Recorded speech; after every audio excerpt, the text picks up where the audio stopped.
നമസ്തേ സാരസ്വതേ ദേവേ ഗൗരവാണി പ്രചാരിണേ നിർവിശേഷ ശൂന്യവാദി പാശ്ചാത്യദേശകാരിണേ ജയ ശ്രീ കൃഷ്ണ ചൈതന്യ പ്രഭു നിത്യാനന്ദ ശ്രീ അദ്വൈത ഗദാധര ശ്രീവാസാദി ഗൗരഭക്തവൃന്ദ. ഹരേ കൃഷ്ണ കൃഷ്ണ കൃഷ്ണ ഹരേ ഹരേ, Hare Rama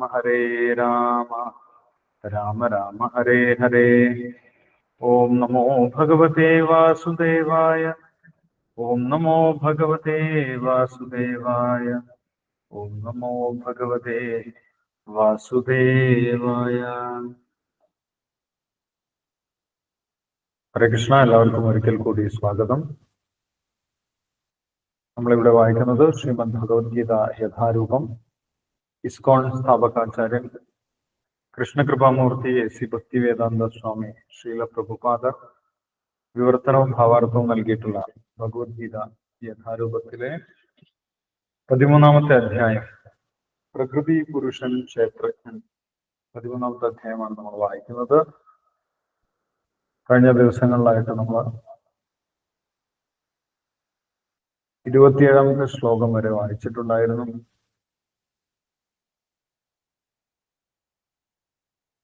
yes, 28-ാമത്തെ ശ്ലോകം വരെ വായിച്ചു. ഇന്ന് നമുക്ക് 29-ാമത്തെ ശ്ലോകം മുതൽ വായിക്കാം. അപ്പോൾ ഇതുവരെ നമ്മൾ മനസ്സിലാക്കിയിട്ടുള്ള കാര്യം, ഭഗവാൻ ശരീരത്തെക്കുറിച്ചും ക്ഷേത്രത്തെക്കുറിച്ചും ക്ഷേത്രജ്ഞന്മാരെക്കുറിച്ചും പ്രകൃതിയെക്കുറിച്ചും പുരുഷനെക്കുറിച്ചും ജ്ഞാനത്തെക്കുറിച്ചും ജ്ഞേയത്തെക്കുറിച്ചും വിശദമായിട്ട് പറഞ്ഞു തന്നു. ഈ ഒരു ജ്ഞാനം ഉൾക്കൊണ്ടു കഴിഞ്ഞാൽ, ഭഗവാൻ എന്താണ് പറഞ്ഞത് എന്ന് മനസ്സിലാക്കി കഴിഞ്ഞാൽ, ഭഗവാൻ പറഞ്ഞതിനനുസരിച്ച് ചിന്തിക്കാൻ തുടങ്ങി കഴിഞ്ഞാൽ, ഭഗവാൻ പറഞ്ഞ കാര്യങ്ങൾ നമ്മൾക്ക് ബോധ്യപ്പെട്ടു കഴിഞ്ഞാൽ, ആ വ്യക്തിയുടെ കാഴ്ചപ്പാടിലുണ്ടാകുന്ന മാറ്റം എന്താണ് എന്നാണ് ഇവിടെ ഭഗവാൻ പറയുന്നത്. പ്രകൃതിയെക്കുറിച്ചും പുരുഷനെക്കുറിച്ചും മനസ്സിലാക്കി കഴിഞ്ഞാൽ, ക്ഷേത്രത്തെക്കുറിച്ചും ക്ഷേത്രജ്ഞന്മാരെ കുറിച്ചും മനസ്സിലാക്കി കഴിഞ്ഞാൽ, ഒരു വ്യക്തിയിൽ ഉണ്ടാവുന്ന കാഴ്ചപ്പാടിൽ ഉണ്ടാവുന്ന മാറ്റം എന്താണ്, എന്ത് മാറ്റമാണ് ഉണ്ടാവുന്നത് എന്ന് ഈ കഴിഞ്ഞ ശ്ലോകങ്ങളിൽ ഭഗവാൻ വിശദീകരിക്കുന്നുണ്ട്. ഇനിയുള്ള ശ്ലോകങ്ങളിലും ഭഗവാൻ അത് വിശദീകരിക്കുന്നുണ്ട്. ഈ ഒരു ജ്ഞാനം ഉൾക്കൊണ്ടു കഴിഞ്ഞാൽ ഒരു വ്യക്തിക്ക് എല്ലായിടത്തും പരമാത്മാവിന്റെ സാന്നിധ്യം മനസ്സിലാക്കാൻ സാധിക്കുമെന്നാണ് പറഞ്ഞത്. 27-ാമത്തെ ശ്ലോകത്തിൽ പറയുന്നുണ്ട്, യാവത് സഞ്ജായതേ കിഞ്ചിത് സത്വം സ്ഥാവര ജംഗമം ക്ഷേത്രജ്ഞ സംയോഗ തദ്വിദ്ധി ഭരതർഷഭ. എല്ലായിടത്തും ഉള്ളത് ക്ഷേത്രവും ക്ഷേത്രജ്ഞന്മാരുമാണെന്ന് ഒരു വ്യക്തിക്ക് മനസ്സിലാകും. എല്ലായിടത്തും ഭഗവാന്റെ സാന്നിധ്യമുണ്ട്, പരമാത്മാവിന്റെ സാന്നിധ്യമുണ്ട്. എല്ലാം പരമാത്മാവിന്റെ ശരീരമാണ്, അതേപോലെ ജീവാത്മാവിന്റെ ശരീരവുമാണ് എന്ന് മനസ്സിലാക്കാൻ സാധിക്കും. എല്ലാ ജീവജാലങ്ങളിലും പരമാത്മാവ് ഇരിക്കുന്നുണ്ട്. 28-ാമത്തെ ശ്ലോകത്തിൽ പറയുന്നു, സമം സർവേഷു ഭൂതേഷു തിഷ്ഠന്തം പരമേശ്വരം വിനശ്യത്സ വിനശ്യന്തം യ പശ്യതി സ പശ്യതി. ഒരു വ്യക്തി യഥാർത്ഥ കാഴ്ചപ്പാടുള്ള വ്യക്തിയായിട്ട് മാറുമെന്നാണ് പറയുന്നത്. യഥാർത്ഥ കാഴ്ച ലഭിക്കും. ആ കാഴ്ചയിൽ എന്താണ് കാണുന്നത്? എല്ലാവരിലും പരമാത്മാക്കൾ ഇരിക്കുന്നുണ്ട്. ആ ജീവാത്മാവും പരമാത്മാവും ശരീരമില്ലാതാകുന്ന സമയത്ത് ഇല്ലാതാകുന്നില്ല.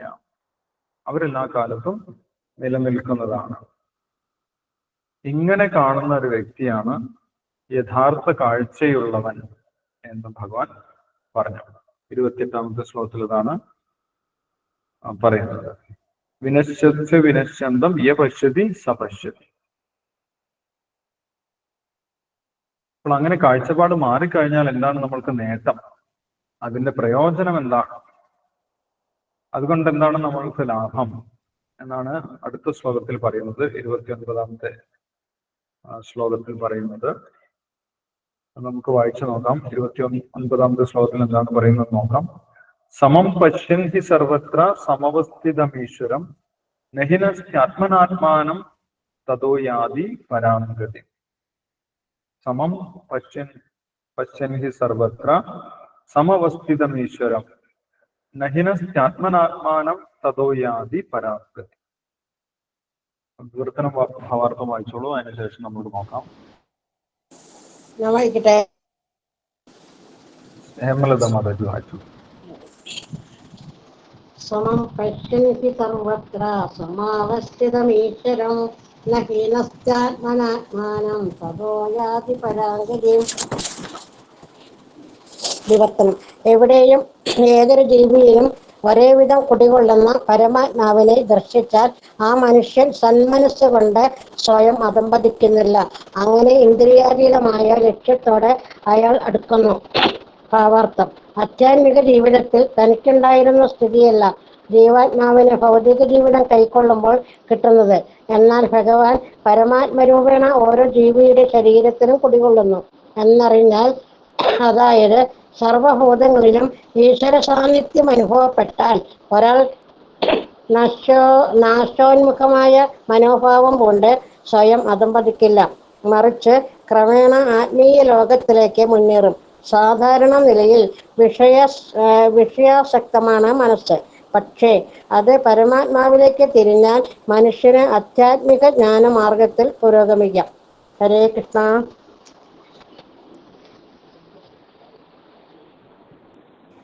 ഹരേ കൃഷ്ണ. Thank you Hemalatha Mataji. അപ്പോൾ ഭഗവാൻ ഈ ഒരു കാഴ്ചപ്പാടിന്റെ പ്രയോജനമാണ് പറയുന്നത്. എല്ലാ ജീവജാലങ്ങളിലും പരമാത്മാവിന്റെ സാന്നിധ്യം കണ്ടു കഴിഞ്ഞാൽ അതിന്റെ പ്രയോജനം എന്താണ്, അതിന്റെ ലാഭം എന്നാണ് ഭഗവാൻ പറയുന്നത്. ആ വ്യക്തി, അങ്ങനെ കാണാൻ കഴിയുന്ന വ്യക്തി ഒരിക്കലും അധപ്പതിക്കുന്നില്ല. ആ വ്യക്തിയുടെ ബോധം ഒരിക്കലും അധപ്പതിക്കുന്നില്ല എന്നാണ് പറയുന്നത്. സമം പശ്യൻ ഹി സർവത്ര സമവസ്ഥിതം ഈശ്വരം. പരമാത്മാവ് തന്റെ തൊട്ടടുത്ത് തന്നെയുണ്ട്. ഒരു വ്യക്തിയുടെ ഹൃദയത്തിൽ ജീവാത്മാവിന്റെ തൊട്ടടുത്ത് തന്നെ പരമാത്മാവും ഇരിക്കുന്നുണ്ട്. അപ്പൊ എന്റെ തൊട്ടടുത്ത് തന്നെ ഭഗവാൻ ഇരിക്കുന്നുണ്ട് പരമാത്മ രൂപത്തിൽ. മാത്രമല്ല എന്റെ ശരീരത്തിൽ മാത്രമല്ല, എല്ലാവരുടെയും ഹൃദയത്തിൽ പരമാത്മാവ് ഇരിക്കുന്നുണ്ട്. അപ്പോൾ നമ്മൾക്ക് ഭഗവാന്റെ സാന്നിധ്യം എല്ലായിടത്തും അനുഭവപ്പെടും, അല്ലെ? ഭഗവാൻ നമ്മളിൽ നിന്ന് ദൂരെയല്ല, ഭഗവാൻ നമ്മുടെ തൊട്ടടുത്ത് തന്നെയാണ്. പരമാത്മ രൂപത്തിൽ ഭഗവാൻ നമ്മുടെ തൊട്ടടുത്ത് തന്നെ ഇരിക്കുന്നുണ്ട്. നമ്മുടെ പ്രവൃത്തികളൊക്കെ കാണുന്നുണ്ട്. നമ്മൾ ഭഗവാനോട് എന്തെങ്കിലും പ്രാർത്ഥിച്ചു കഴിഞ്ഞാൽ ഭഗവാന് കേൾക്കാൻ സാധിക്കുന്നുണ്ട്. ഭഗവാൻ അതിനനുസരിച്ച് പ്രവർത്തിക്കാൻ സാധിക്കുന്നുണ്ട്, നമ്മളെ സഹായിക്കാൻ സാധിക്കുന്നുണ്ട്. ഭഗവാൻ എന്റെ കൂടെ തന്നെയുണ്ട്. അതുകൊണ്ട് എനിക്ക് ഭയപ്പെടേണ്ട ആവശ്യമില്ല എന്ന് നമ്മൾക്ക് ബോധ്യമുണ്ടാകും. ഇങ്ങനെ ഒരു ബോധ്യത്തിൽ എത്തിക്കഴിഞ്ഞാൽ ആ വ്യക്തി മനസ്സുകൊണ്ട് താഴോട്ട് പോകുന്നില്ല എന്നാണ് പറയുന്നത്. എല്ലായിടത്തും ഭഗവാന്റെ സാന്നിധ്യം അനുഭവിക്കാൻ സാധിക്കും, അല്ലെങ്കിൽ എപ്പോഴും ഭഗവാനെ ഓർക്കാൻ സാധിക്കും. എല്ലായിടത്തും ഭഗവാന്റെ സാന്നിധ്യം ഉണ്ടെന്ന് ഓർക്കാൻ സാധിക്കും. അങ്ങനെ ഓർത്തു കഴിഞ്ഞാൽ, അങ്ങനെ മനസ്സിലാക്കി കഴിഞ്ഞാൽ പിന്നെ ആ വ്യക്തി അധപ്പതിക്കുന്നില്ല എന്നാണ് പറയുന്നത്. ന ഹിനസ്തി എന്നാണ് പറയുന്നത്. ന ഹിനസ്തി. ഹിനസ്തി എന്ന് പറഞ്ഞു കഴിഞ്ഞാൽ താഴോട്ട് പോകും. താഴോട്ട് പോക്ക് പിന്നെ ഇല്ല. ന ഹിനസ്തി, താഴോട്ട് പോകുന്നില്ല. ആ വ്യക്തിയുടെ മനസ്സ്, ചിന്ത അധപ്പതിക്കുന്നില്ല എന്നാണ് പറയുന്നത്. അപ്പൊ എന്താണ് അധപ്പതിക്കുക എന്ന് പറഞ്ഞു കഴിഞ്ഞാൽ? നമ്മുടെ ബോധം അധപ്പതിച്ചു പോയി എന്ന് പറഞ്ഞു കഴിഞ്ഞാൽ എന്താണ് ഉദ്ദേശിക്കുന്നത്? എന്താണ് ഭഗവാൻ ഉദ്ദേശിക്കുന്നത്? നമ്മുടെ ബോധം, നമ്മുടെ ചിന്ത അധപ്പതിച്ചു പോയി എന്ന് പറഞ്ഞു കഴിഞ്ഞാൽ എന്താണ്? ഇല്ലാതായി, നശിച്ചുപോയി അല്ലേ പ്രഭു? താഴ്ന്ന നിലവാരത്തിലേക്ക് വന്നു എന്നല്ലേ ശ്രീകൃഷ്ണ? ഭഗവാനെ മറന്നു എന്നുള്ളത്, മറന്നുപോയി, പോയി. ബോധം ഒരിക്കലും ഇല്ലാതാകുന്നില്ല. ബോധം ഭഗവാന്റെ സൃഷ്ടിയാണ്. അതിന് ഏതെങ്കിലും ഒരു നിലവാരത്തിൽ പ്രവർത്തിച്ചുകൊണ്ടേയിരിക്കും. ചിലപ്പോൾ താഴ്ന്ന നിലവാരത്തിലായിരിക്കും, അല്ലെങ്കിൽ ഉയർന്ന നിലവാരത്തിലായിരിക്കും. അപ്പോൾ അത് താഴ്ന്ന നിലവാരത്തിലേക്ക് പോകുന്നു എന്നാണ് അധപ്പതിക്കുക എന്നതുകൊണ്ട് ഉദ്ദേശിക്കുന്നത്. അപ്പോൾ താഴ്ന്ന നിലവാരത്തിലേക്ക് പോവുക എന്ന് പറഞ്ഞാൽ എന്താണ്? മാതാജി പറഞ്ഞു, ജലജ മാതാജി പറഞ്ഞു, ഭഗവാനെ മറന്നു പോവുകയാണ്. അല്ലെ, ഭഗവാനെ മറന്നു പോകുന്നതാണ് സ്മൃതി ഭ്രംശം ഉണ്ടാകും. ഭഗവാനെ കുറിച്ചുള്ള ചിന്ത വിട്ടുപോകും, ഭഗവാനെ മറന്ന് ജീവിക്കാൻ തുടങ്ങും. അതിനെയാണ് അധപ്പതനം എന്ന് പറയുന്നത്. അധപ്പതിച്ച ജീവിതം. ബുദ്ധി എന്താണ് പറയുന്നത്? ബുദ്ധിനാശാത് പ്രണശ്യതി എന്ന് ഭഗവാൻ പറയും. അപ്പൊ ചില ചിന്തകൾ നമ്മളെ നശിപ്പിക്കുന്ന ചിന്തകളാണ്, ഭഗവാനെ മറക്കാൻ സഹായിക്കുന്ന ചിന്തകളാണ്, അല്ലെങ്കിൽ നമ്മൾ ഭഗവാനെ മറന്നു പോകുന്ന ചിന്തകളാണ് സാധാരണഗതിയിൽ നമ്മുടെ മനസ്സിലുണ്ടാകുന്നത്. അതാണ് ഇവിടെ ഭാവാർത്ഥത്തിൽ ശ്രീല പ്രഭുപാദർ പറയുന്നത്. സാധാരണ നിലയിൽ വിഷയാസക്തമാണ് മനസ്സ്. നമ്മളിങ്ങനെ ഒരു പ്രാക്ടീസ് ഒന്നും ചെയ്തിട്ടില്ലെങ്കിൽ ഓട്ടോമാറ്റിക്കായിട്ട് നമ്മുടെ മനസ്സിൽ വിഷയങ്ങളെ കുറിച്ചുള്ള ചിന്തയാണ് ഉണ്ടാവുന്നത്. നമ്മൾ ഭഗവാന്റെ നാമം ജപിക്കുന്നില്ല, നമ്മൾ ആചാരങ്ങളൊന്നും ചെയ്യുന്നില്ല, ഭഗവാനെ സേവിക്കുന്നില്ല, ഭഗവാനെ കുറിച്ച് കേൾക്കുന്നില്ല, ഭഗവാന്റെ പ്രസാദം കഴിക്കുന്നില്ല. ഇങ്ങനെയുള്ള ആചാരങ്ങളും അനുഷ്ഠാനങ്ങളും ഒന്നും നമ്മൾ ചെയ്തിട്ടില്ലെങ്കിൽ സ്വാഭാവികമായിട്ടും നമ്മുടെ മനസ്സ് വിഷയാസക്തമായിട്ട് മാറും. വിഷയങ്ങളെ കുറിച്ചാണ് നമ്മുടെ മനസ്സിൽ ചിന്തിക്കുക, ഭൗതിക വിഷയങ്ങളെ കുറിച്ച്. അങ്ങനെ വിഷയങ്ങളെ കുറിച്ച് ചിന്തിച്ചു കഴിഞ്ഞാൽ എന്ത് സംഭവിക്കുമെന്ന് വിശദമായിട്ട് 2-ാമത്തെ അധ്യായത്തിൽ ഭഗവാൻ പറയുന്നുണ്ട്. അല്ല, 62-ാമത്തെ ശ്ലോകത്തിൽ 62, 63 ശ്ലോകങ്ങളിൽ ഭഗവാൻ സ്റ്റെപ്പ് ബൈ സ്റ്റെപ്പ് ആയിട്ട് പറയുന്നുണ്ട് എങ്ങനെയാണ് മനസ്സ് അധപ്പതിച്ചു പോകുന്നത് എന്നുള്ള കാര്യം. ധ്യായതോ വിഷയാൻ പുംസ സംഗസ്തേഷു ഉപജായതേ സംഗാത് സഞ്ജായതേ കാമാത് ക്രോധോഭിജായതേ ക്രോധാത് ഭവതി സമ്മോഹാത് സ്മൃതി വിഭ്രമ സ്മൃതിഭ്രംശാത് ബുദ്ധിനാശാത് പ്രണശ്യതി. നമ്മൾ ഭഗവാനെ കുറിച്ച് ഓർത്തിട്ടില്ലെങ്കിൽ മനസ്സ് വേറെ ഒരു വിഷയത്തിനെ കുറിച്ച് ഓർക്കും. മനസ്സൊരിക്കലും ഇല്ലാതാകുന്നില്ല, ചിന്തകളും ഇല്ലാതാകുന്നില്ല. ഭഗവാനെ കുറിച്ച് ചിന്തിച്ചിട്ടില്ലെങ്കിൽ വിഷയങ്ങളെ കുറിച്ച് ചിന്തിക്കും. ഭഗവാനെ കുറിച്ച് ചിന്തിച്ചു കഴിഞ്ഞാൽ നമ്മുടെ മനസ്സ് ഉയർന്നു വരികയാണ് ചെയ്യുന്നത്. ഉയർന്ന ചിന്താഗതി ഉണ്ടാവും, താഴ്ന്ന ചിന്താഗതിയിലേക്ക് പോകുന്നില്ല. പക്ഷെ വിഷയങ്ങളെ കുറിച്ച് ചിന്തിച്ചു കഴിഞ്ഞാൽ നമ്മുടെ മനസ്സ് താഴ്ന്നു പോവുകയാണ്, അധപ്പതിക്കുകയാണ് ചെയ്യുന്നത്. അതിന്റെ ക്രമം എങ്ങനെയാണെന്ന് ഭഗവാൻ പറഞ്ഞിട്ടുണ്ടായിരുന്നു. നമ്മൾ ഏതെങ്കിലും ഒരു വിഷയത്തിനെ കുറിച്ച് ചിന്തിക്കും, എന്തെങ്കിലും ഒരു ആഗ്രഹം ഉണ്ടാവും മനസ്സിൽ, ഒരു കാറ് വാങ്ങണം എന്നൊരു ചിന്ത, ഭൗതിക വിഷയം, ഒരു കാറിനെ കുറിച്ച് ചിന്തിക്കും. അങ്ങനെ ചിന്തിച്ച് എന്തുണ്ടാവും? അതിനോട് അറ്റാച്ച്മെന്റ് ഉണ്ടാവും. ധ്യായതോ വിഷയാം പുംസ സംഘസ്തേഷു ഉപജായതേ, സംഘമുണ്ടാവും, അറ്റാച്ച്മെന്റ് ഉണ്ടാവും. സംഘാത് സഞ്ജായതേ കാമ, ആ അറ്റാച്ച്മെന്റ് എന്തായിട്ട് മാറും? കാമമായിട്ട് മാറും, അടക്കാനാകാത്ത ആഗ്രഹമായിട്ട് മാറും. എങ്ങനെയെങ്കിലും അതിനെ സ്വന്തമാക്കണം, എന്ത് ചെയ്തിട്ടും അതിനെ സ്വന്തമാക്കണം. കാമാത് ക്രോധോഭിജായതേ, പിന്നെ അതിനുവേണ്ടി പ്രവർത്തിക്കും. ചിലപ്പോൾ അതിൽ ഒരു മത്സരമായിട്ട് മാറും, അപ്പോൾ ക്രോധമുണ്ടാകും. ക്രോധാത്ഭവതി സമ്മോഹം, തെറ്റും ശരിയും തിരിച്ചറിയാൻ കഴിയാത്ത അവസ്ഥ വരും. എന്ത് ചെയ്തിട്ടും ഞാനത് സ്വന്തമാക്കും, അത് തെറ്റാണെങ്കിലും ശരിയാണെങ്കിലും ഒന്നും കുഴപ്പമില്ല, എനിക്കത് സ്വന്തമാക്കിയാലേ എൻ്റെ ആഗ്രഹം നിറവേറുകയുള്ളൂ. അതുകൊണ്ട് ഞാൻ അതിനെ സ്വന്തമാക്കും. കാമാത് ക്രോധോഭിജായതേ, ക്രോധാത് ഭവതി സമ്മോഹ, തെറ്റും ശരിയും തിരിച്ചറിയാൻ കഴിയാത്ത അവസ്ഥയിലെത്തും. സമ്മോഹ സ്മൃതി വിഭ്രമ, ആ സമയത്ത് നമ്മൾ ഭഗവാനെ കുറിച്ചും ഭഗവാന്റെ ഉപദേശങ്ങളും ഒക്കെ പൂർണ്ണമായിട്ടും മറന്നുപോകും. സ്മൃതി വിഭ്രമം. സ്മൃതിഭ്രംശാത് ബുദ്ധിനാശം. ഭഗവാനെ കുറിച്ച് മറന്നുപോയി കഴിഞ്ഞാൽ ഭഗവാന്റെ സേവനവും നമ്മൾ മറക്കും. ഭഗവാൻ എന്ത് സേവനമാണ് നമ്മൾ ചെയ്യേണ്ടത് എന്നുള്ള കാര്യമൊക്കെ, നമ്മുടെ ധർമ്മം നമ്മൾ മറക്കും. ബുദ്ധിനാശാത് പ്രണശ്യതി. ബുദ്ധി നശിച്ചു കഴിഞ്ഞാൽ പിന്നെ ഭൗതിക ജീവിതത്തിലേക്ക് നമ്മൾ വീണുപോകും. പിന്നെ ഭൗതികമായിട്ടുള്ള കാര്യങ്ങൾ മാത്രം ചിന്തിച്ച് ഭഗവാനെ പൂർണ്ണമായിട്ട് മറന്ന് ജീവിക്കും. അതിനെയാണ് പ്രണശ്യതി എന്ന് പറയുന്നത്. അധപ്പതിച്ച ജീവിതം, ഭൗതികമായിട്ടുള്ള ജീവിതം, അതിലേക്ക് വീണുപോകും. വിഷയത്തിനെ കുറിച്ച് ചിന്തിക്കാൻ തുടങ്ങിയപ്പോഴാണ് അത് സംഭവിക്കുന്നത്. അതിന്റെ നേരെ വിപരീതമാണ് ഭഗവാനെ കുറിച്ചുള്ള ചിന്ത. ഇവിടെ ഭഗവാൻ പറയുന്നു, എല്ലായിടത്തും ഭഗവാനെ കാണാൻ സാധിച്ചു കഴിഞ്ഞാൽ, എല്ലാവരുടെ ഹൃദയത്തിൽ പരമാത്മാവ് ഇരിക്കുന്നുണ്ട്, എൻ്റെ ഹൃദയത്തിലും പരമാത്മാവ് ഇരിക്കുന്നുണ്ട് എന്ന് ബോധ്യപ്പെട്ടു കഴിഞ്ഞാൽ പിന്നെ ഈ ഒരു വിഷയചിന്ത കൊണ്ട് ആ വ്യക്തി അധപ്പതിക്കുന്നില്ല എന്നാണ് പറയുന്നത്. കാരണം എന്താണ്? ആ പരമാത്മാവിന്റെ സപ്പോർട്ട് ഉണ്ടാവും ആ ജീവാത്മാവ്. പരമാത്മാവിലേക്ക് തിരിഞ്ഞു ജീവാത്മാവ്. അപ്പോൾ പിന്നെ പരമാത്മാവ് പൂർണ്ണമായിട്ടും ആ ജീവാത്മാവിന്റെ കാര്യത്തിൽ പൂർണ്ണമായിട്ടും ശ്രദ്ധ കേന്ദ്രീകരിക്കും. യോഗക്ഷേമം, ആ ജീവാത്മാവിനെ ഉയർത്തുന്ന കാര്യം ആര് തന്നെ നോക്കും? പരമാത്മാവ് തന്നെ നോക്കും.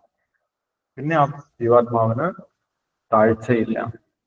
മാത്രമല്ല ആ ജീവാത്മാവിന് പരമമായിട്ടുള്ള ഗതി ലഭിക്കുകയും ചെയ്യും എന്ന് പറയും. നഹിനസ്യ ആത്മനാത്മാനം തതോ യാതി പരാംഗതി. എല്ലായിടത്തും ഈശ്വരനുണ്ട്, എല്ലായിടത്തും ഭഗവാന്റെ സാന്നിധ്യമുണ്ട് എന്ന് മനസ്സിലാക്കിയ ഒരു വ്യക്തിക്കാണ് പരമമായിട്ടുള്ള ഗതി കിട്ടുന്നത്. തിരിച്ച് ഭഗവാന്റെ അടുത്തേക്ക് പോകാനുള്ള അവസരം ഉണ്ടാകുന്നത് എന്ന് പറയും. അപ്പൊ ഇത് നമ്മള് ഭഗവാന്റെ അടുത്തേക്ക് പോകുന്നതിന്റെ മുന്നേയുള്ള പ്രിപ്പറേഷൻസ് ആണ്, തയ്യാറെടുപ്പുകളാണ്. അതിന്റെ മുന്നേ ബോധം ഉയർന്നു വരണം. ആത്മീയ ബോധത്തിൽ എത്തിയാൽ മാത്രമേ നമ്മൾക്ക് ഭഗവാന്റെ അടുത്തേക്ക് തിരിച്ചു പോകാൻ സാധിക്കൂ. ആത്മീയ ബോധത്തിൽ എത്താതെ നമ്മൾക്ക് പെട്ടെന്ന് ഒറ്റയടിക്ക് ഭഗവാന്റെ അടുത്തേക്ക് തിരിച്ചു പോകാൻ സാധിക്കുന്നില്ല. അതിന്റെ ഒരു സ്റ്റെപ്പാണ് എല്ലായിടത്തും എല്ലാ ജീവജാലങ്ങളുടെയും ഹൃദയത്തിൽ പരമാത്മാവ് ഇരിക്കുന്നുണ്ട് എന്ന് ബോധ്യപ്പെടുന്നത്. അങ്ങനെ ബോധ്യപ്പെട്ടാൽ പിന്നെ താഴോട്ട് പോകുന്നില്ല എന്ന് ഇവിടെ ഭഗവാൻ പ്രഖ്യാപിക്കുന്നുണ്ട്. തിരിച്ച് ഭഗവാന്റെ അടുത്തേക്ക് പോകാനുള്ള ഒരു യോഗ്യതയാണ് ഭഗവാൻ പറയുന്നത്.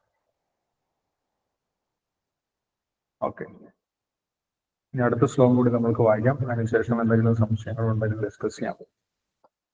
അടുത്ത ശ്ലോകം 30ാമത്തെ ശ്ലോകം. പ്രകൃതേവ ച കർമാണി ക്രിയമാണാനി സർവശഃ യപശ്യതി തഥാത്മാനം അകർത്താരം സപശ്യതി.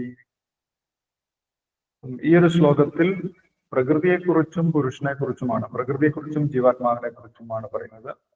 പ്രകൃതി എങ്ങനെയാണ് പ്രവർത്തിക്കുന്നത്, ജീവാത്മാവ് എങ്ങനെയാണ് പ്രവർത്തിക്കുന്നത്, ഇതിനെക്കുറിച്ചും ഒരു ബോധമുണ്ടായിരിക്കണം. പ്രകൃതിയെക്കുറിച്ചും ജീവാത്മാവിനെ കുറിച്ചും എന്ത് കാഴ്ചപ്പാടാണ് ഉണ്ടാകേണ്ടത്, അല്ലെങ്കിൽ ഈ ജ്ഞാനം ലഭിച്ച വ്യക്തിക്ക് എന്ത് കാഴ്ചപ്പാടാണ് ഉണ്ടാകുന്നത് എന്ന് ഈ ശ്ലോകത്തിൽ പറയുന്നുണ്ട്. നമ്മൾക്ക് ഭാവാർത്ഥം വായിച്ചതിന് ശേഷം ഡിസ്കസ് ചെയ്യാം. ഹരേ കൃഷ്ണ പ്രഭുജി.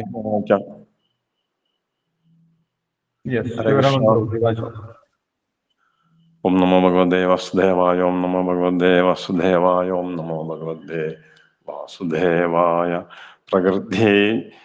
പ്രകൃതേവ കർമാണി ക്രിയമാണാനി സർവശാം യപശ്യതി തദാത്മാനം അകർത്താരം സപശ്യതി.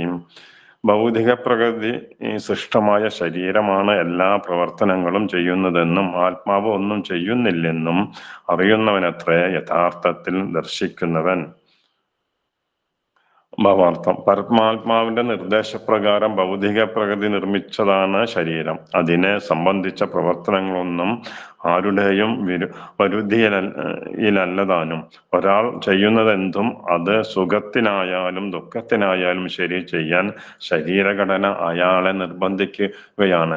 ആത്മാവാകട്ടെ ഈ ശാരീരിക പ്രവർത്തനങ്ങൾക്കെല്ലാം അതീതനത്രേ. മുൻ ജന്മങ്ങളിൽ എല്ലാമുള്ള ആഗ്രഹങ്ങളെ മുൻനിർത്തി ലഭിച്ചതാണ് ഈ ശരീരം.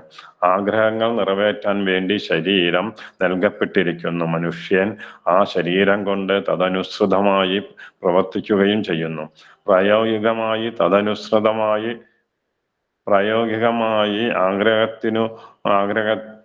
ആഗ്രഹ നിവൃത്തിക്ക് ഉതകുന്ന വിധം പരമപുരുഷൻ ആസൂത്രണം ചെയ്ത ഒരു യന്ത്രമാണ് ശരീരം.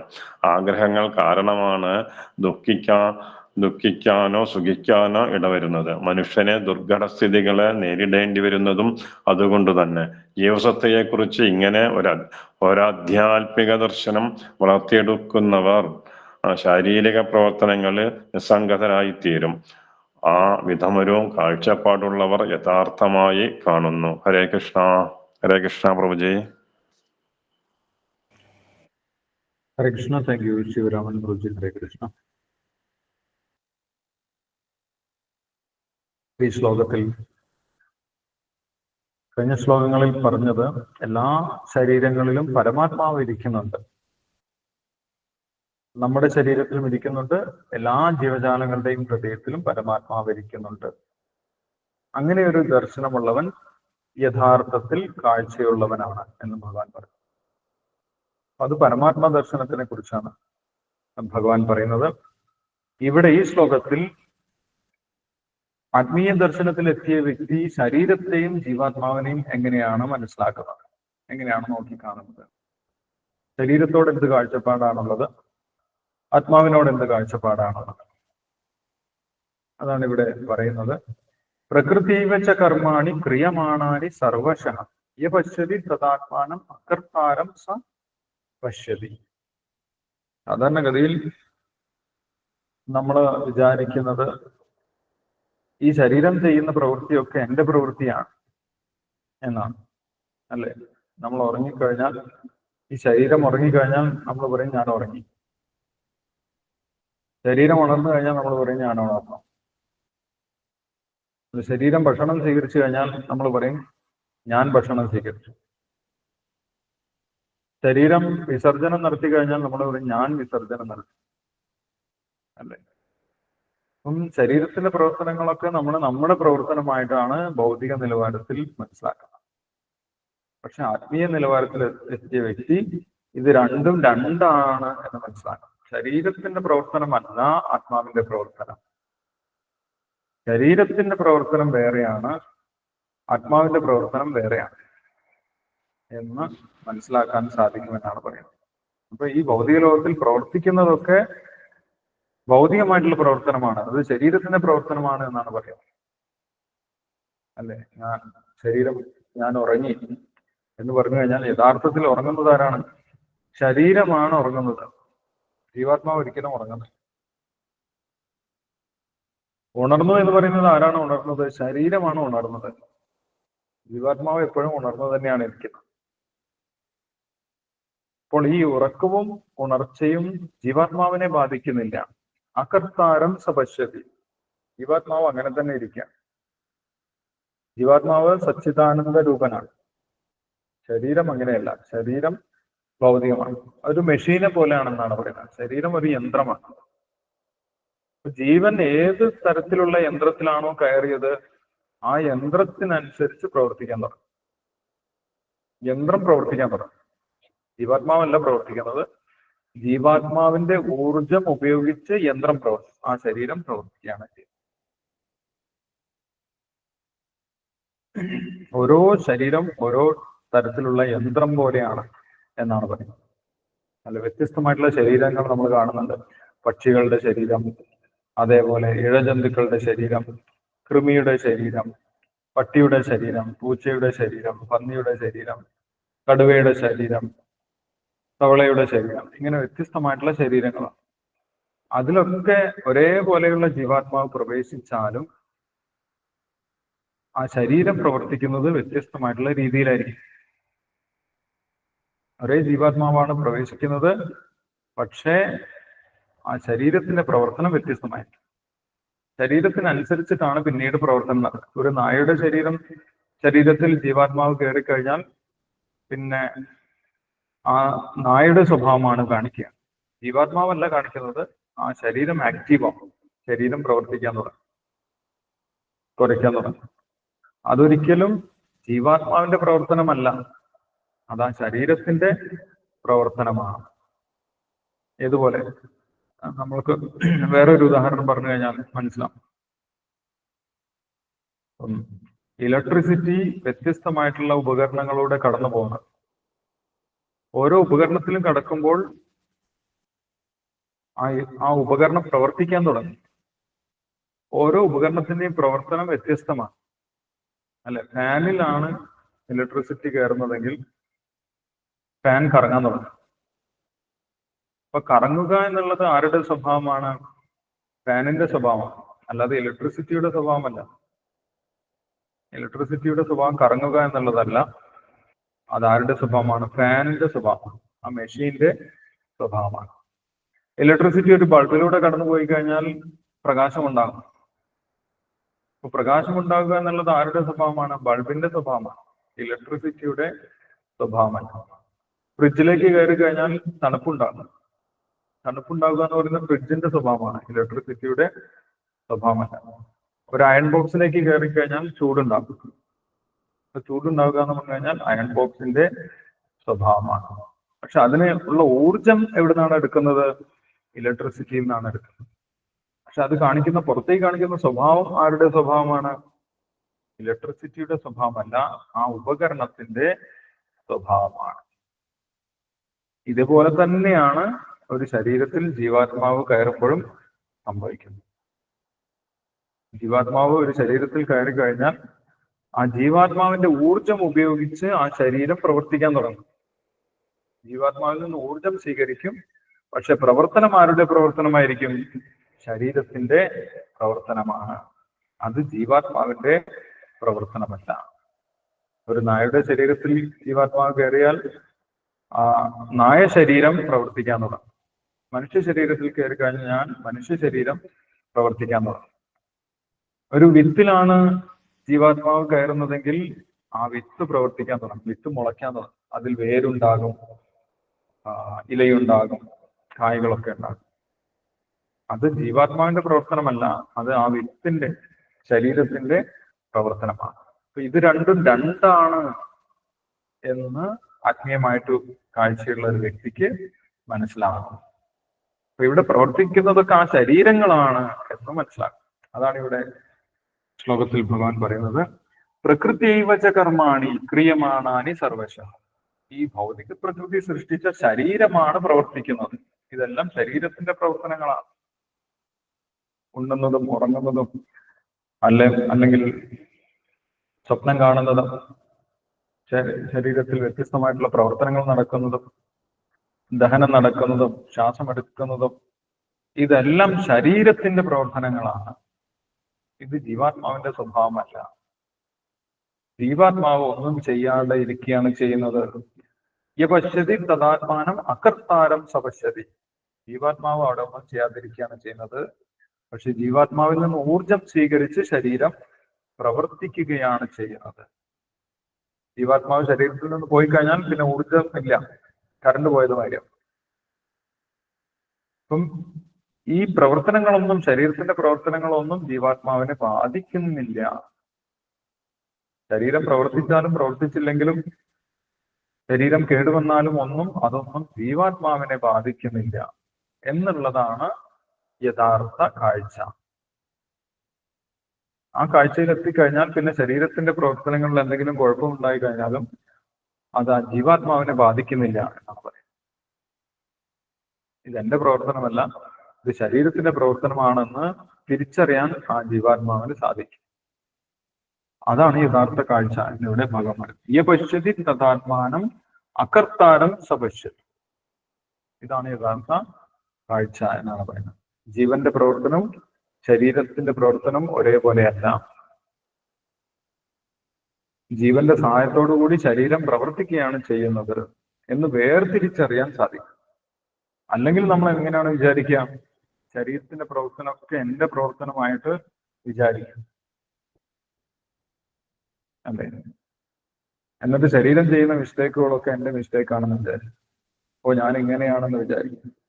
ഓ ഞാൻ ഇങ്ങനെ ആയിരുന്നില്ലല്ലോ എന്നൊക്കെ വിചാരിക്കും.